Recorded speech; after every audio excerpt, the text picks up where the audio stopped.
Magandang hapon guys, may gagawin ako dito na shelf. Ito yung model number niya. Ayan.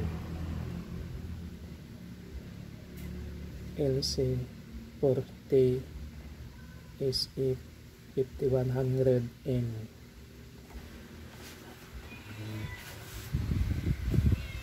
Ang sira niya ay naka green light lang, pero kung minsan nagdi-display yung logo niya, saksak ko.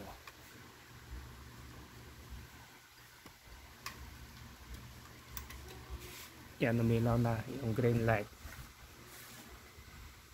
umilaw na rin yung backlight, tsaka hindi rin mapatay dito. Nabuksan ko na ito dati, nag-check ako ng voltahe, kompleto naman, kaya pabili ako sa kanila ng mainboard. Ito yung mainboard, ikakabit ko ngayon.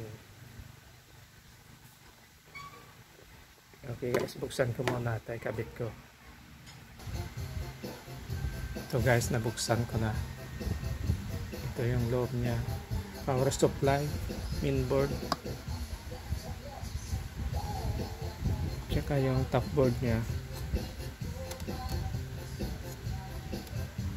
Nandito rin yung DC to DC niya. Ito may flexible wire, madala na magkahiwalay.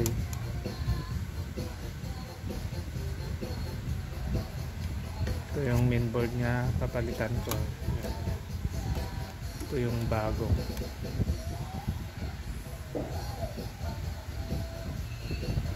Palitan ko muna.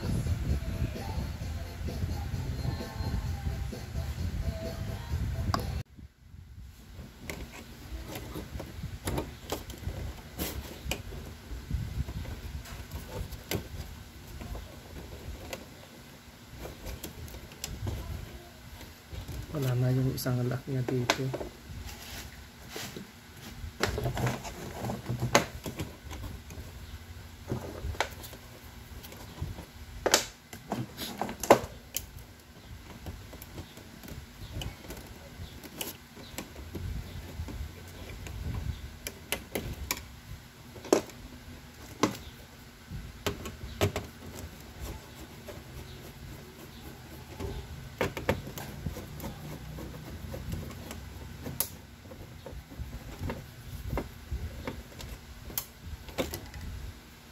Ito yung luma, ito naman yung bago.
Tingnan natin.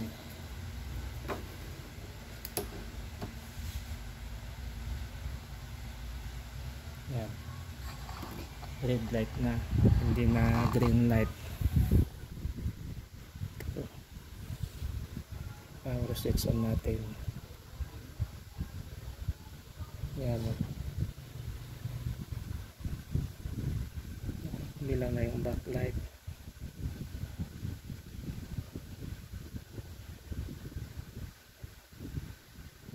Tingnan natin ngayon. Oops. Dahan lang.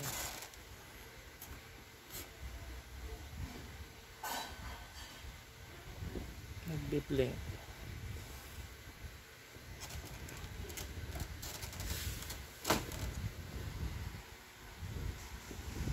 Nagbi-blink siya. Baka pang ito. Parang reset.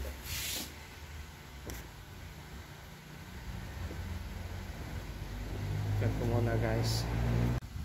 Ito na guys, testing ko. Yan.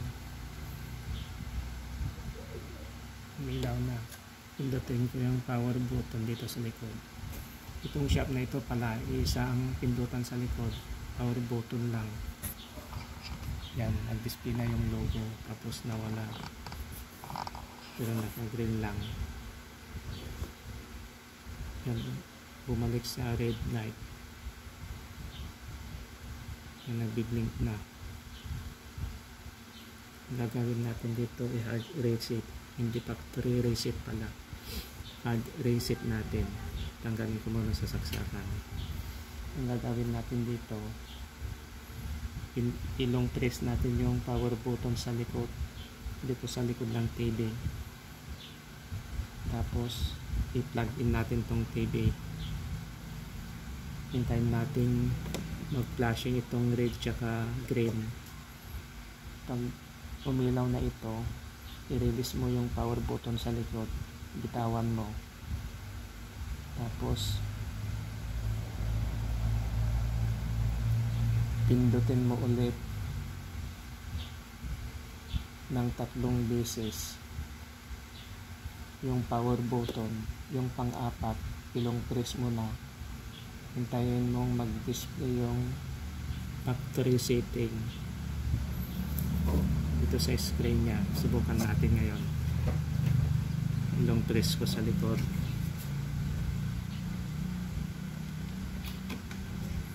Yan, nakalong press yan. Hintayin natin mag-blink yung ilaw. Yan, binitawan ko. Pindutin ko ulit yung power button. 1, 2, 3, 4, long press. Yan, umilaw na yung green.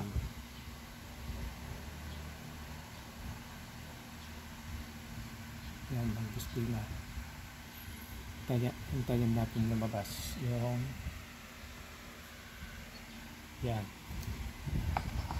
Ilagay natin sa service mode dito sa may remote. Yan na. Yan. Tapos enter. Yan. Punta tayo sa number 9, sa page 9, channel. Ay pa, dito pala. Ay, dito. Yan. Ito, light error reset. I-reset natin sa 5. Ay, 0 pala. Ilagay natin sa 0.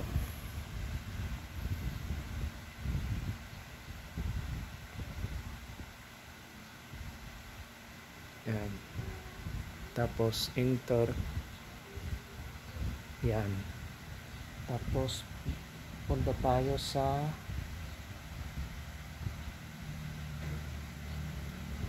factory init. Yung factory init, punta tayo doon.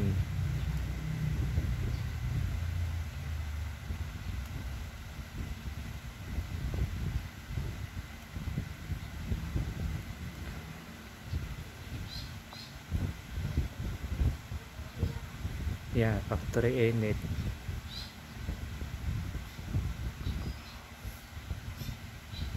Tapos okay natin. Okay. Enter. Yan. Bumalik na sa parang factory setting. English. Okay. Ay, wala palang antenna. Lagyan ko muna ng antenna. Tapos i-scan natin.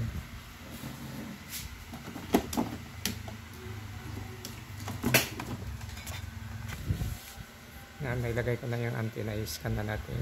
Pindutin natin yung enter. Yan. Nag-scan na. Tapos ko muna guys. I-play ko ulit pag naka-scan na. Ito guys, pwede na. Yan.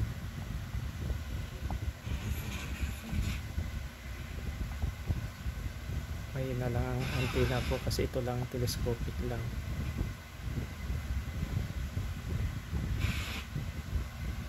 Pag naka-program na pala, tanggalin nyo yung saksakan. Huwag nyo patayin doon sa power niya sa likod. Basta tanggalin nyo lang. Tapos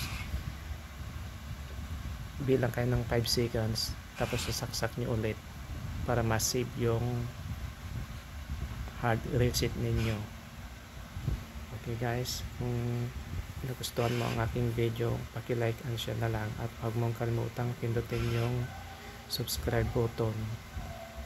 At huwag mo na rin kalimutang pindutin yung notification bell para updated ka sa mga bagong video na i-upload ko. Maraming salamat guys.